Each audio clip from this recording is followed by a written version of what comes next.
Today, I would like to discuss a very important topic, that is illegal mining in the Equatorial State in South Sudan. To be particular, in Eastern Equatoria, in the Torit, and some parts of Central Equatorial State. This is a great threat to the long-term stability of South Sudan. Unfortunately, there are highly placed individuals, politicians, to be specific, that are involved in this illegal activity. And I don't mean as a long-registered Pan-Africanist. We believe I believe and we believe in the motto, organize, don't agonize. So I'm not here to criticize them or expose them, but I don't have the data to expose them anyways. But I'm here to draw their attention to the need to bring this important sector under state control because of the security threat that it holds, the security menace that it can cause South Sudan in the long run, long after they have left.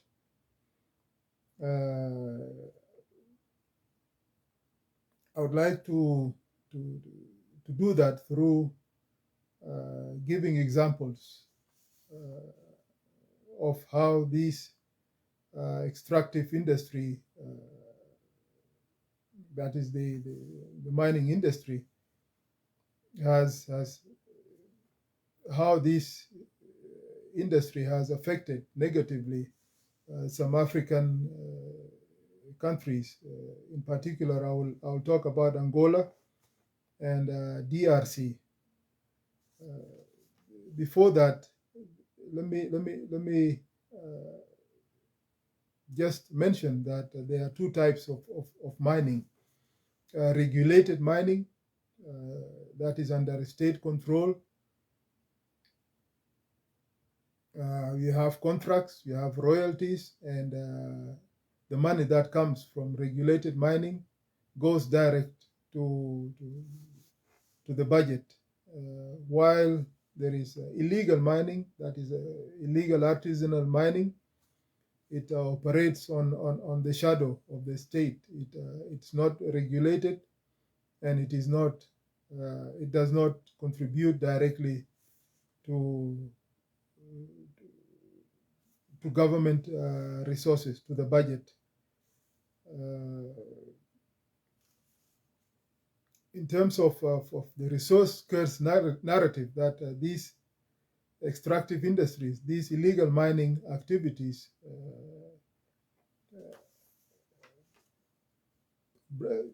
bring to Africa, there are two examples that we need to learn from. One, the Angolan Civil War from 1975 to 2002, that pitted the Angolan army against the UNITA rebels of Jonas Savimbi. The UNITA rebels controlled illegal diamond mines, and by doing so, it allowed them to finance, to buy weapons, and finance that civil war. That civil war was financed through rebel control of illegal diamond mines. Of course, in South Sudan, it is a matter of time.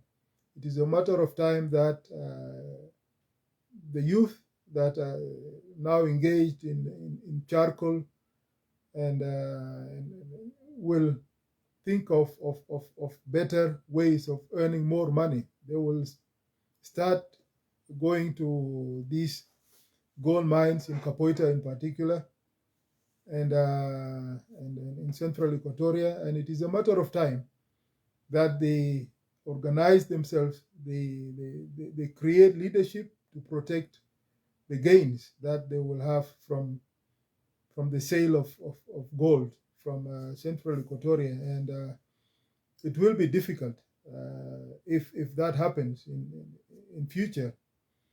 But as it's expected to happen if illegal gold mining in these regions are not brought under state control.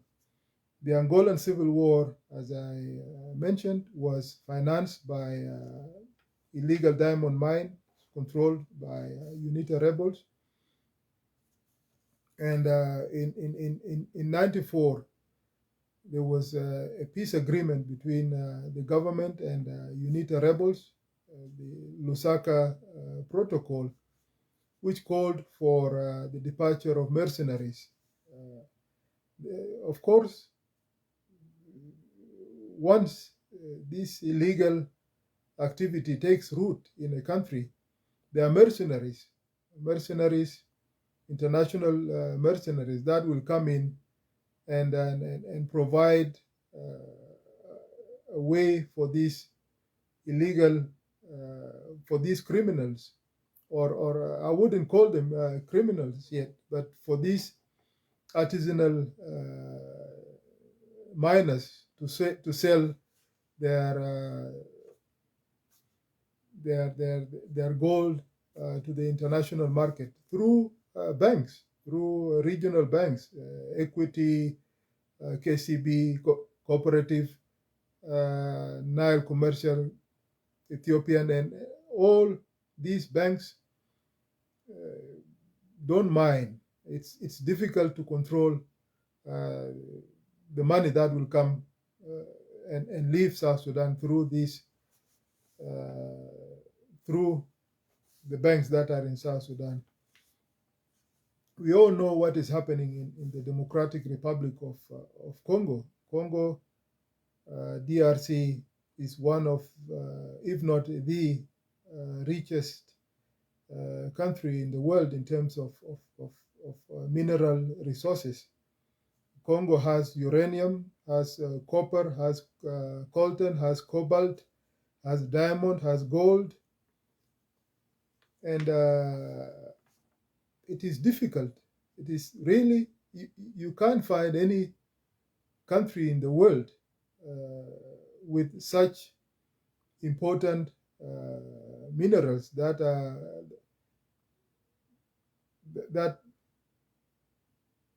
are used in car batteries, for example, in mobile phones, in electric wires such as copper. We know Zambia also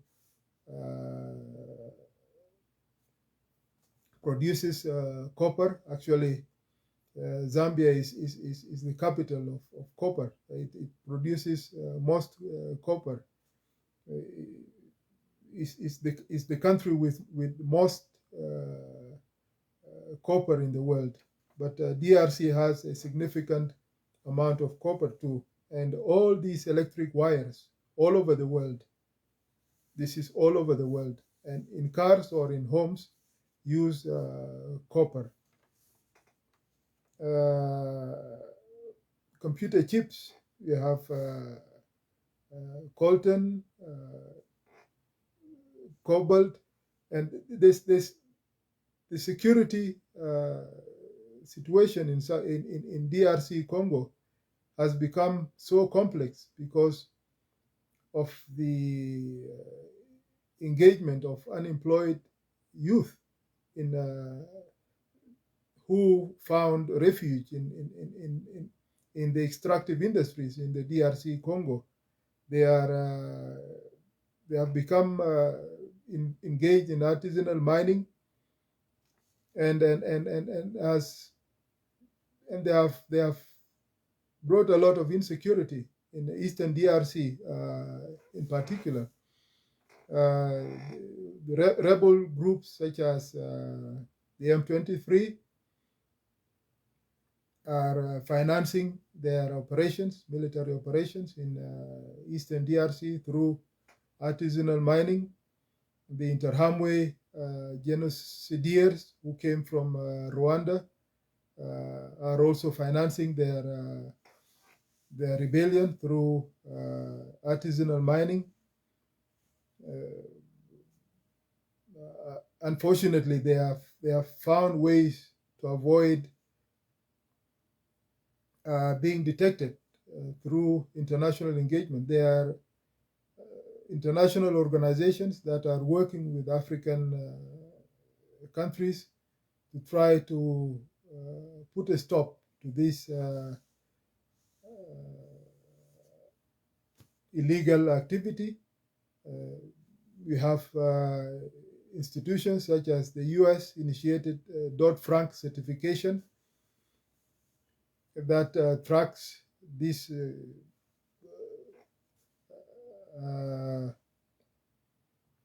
minerals that are moving from DRC Congo to Rwanda. Just 2 weeks ago, the Rwandan representative to the United Nations and the DRC representative to the United Nations engaged in acrimonious exchange. The DRC representative accused Rwanda of financing directly and indirectly this illegal activity in eastern DRC. And the Dodd-Frank certification is aimed at certifying cobalt, coltan, copper, diamond from DRC, and making sure that this diamond does not cross the border to Rwanda and get exported as Rwandese minerals. But of course, it's difficult to stop these activities because there are so many other organizations, mercenaries, that are financing their airports that land in many parts of DRC and get these minerals, and by doing so they directly finance rebellion in DRC. The UN, MONUSCO, has tried its best, but so far it has not succeeded to stop that. So we need, in South Sudan, we have to avoid these pitfalls that many African countries have fallen into and have since tried to come out of, but failed. The UN group of experts is also involved in trying to stem this illegal activity. Global Witness, Enough Project, the Washington-based Enough Project of Prendergast and George Clooney is also engaged in trying to stop this illegal activity, but it's a very difficult challenge. Once a country finds itself in that pit hole, it's difficult for that country to extract itself from it. Of course, in those countries, Sierra Leone, for example, we have watched Hollywood. We have watched movies such as Blood Diamond of Leonardo DiCaprio and Beast of All Nations of 2015 of Idris Elba. These movies, I advise you, I hope you watch them, because they actually shed light on these illegal mining activities, in particular in Sierra Leone. They have caused mass displacement. They have caused crime and armed conflict in West Africa, and South Sudan could be next if these illegal activities in Kapoita, gold mining in Kapoita, in central Equatoria, has not been brought to under state control. Botswana has got the formula right. Botswana, of course, is the diamond capital of the world through De Beers. They have 50-50 production sharing, and it is an example of how to manage mineral resources. They have a Kimberley certification process, because these diamonds from Botswana, in order to avoid the blood diamond situation that brought a lot of suffering to West Africa, to Liberia. We know Charles Taylor is now in prison, and to Sierra Leone, to Angola. Botswana is showing us the way to manage the extractive industry through direct contracts. It's a win-win situation when a country brings this extractive industry under its control, under government control, and I hope, and we all hope, we all call for these highly placed individuals in the government of South Sudan that are getting rich out of gold mining in the eastern Equatoria, in western Equatoria, to think long term, the long term impact of what they are doing, of promoting illegal mining, and when they have the power to call for companies, companies make contracts, direct contracts, and get royalties and get taxes directly to the government, so that everybody benefits in terms of money coming to government coffers, and in terms of avoiding this insecurity that has plagued so many other parts of Africa. DRC is our neighbor, and it's a matter of time. As I earlier mentioned, it's a matter of time that the youth in South Sudan, the unemployed youth in South Sudan, move into this sector, start to get money, and organize. Fighting is not about going to military college, or many unemployed youth in Africa have formed formidable rebel groups just to protect the gains that they are getting from the artisanal mining industry. Ghana, for example, is today seeing a major reverse of the gains that it has been making for the last 2-3 decades in allowing artisanal gold miners support.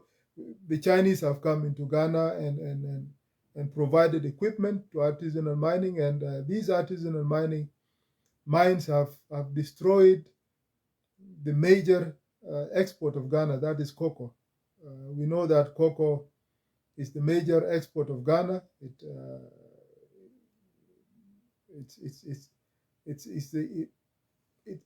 is allowing Ghana to provide raw material for chocolate.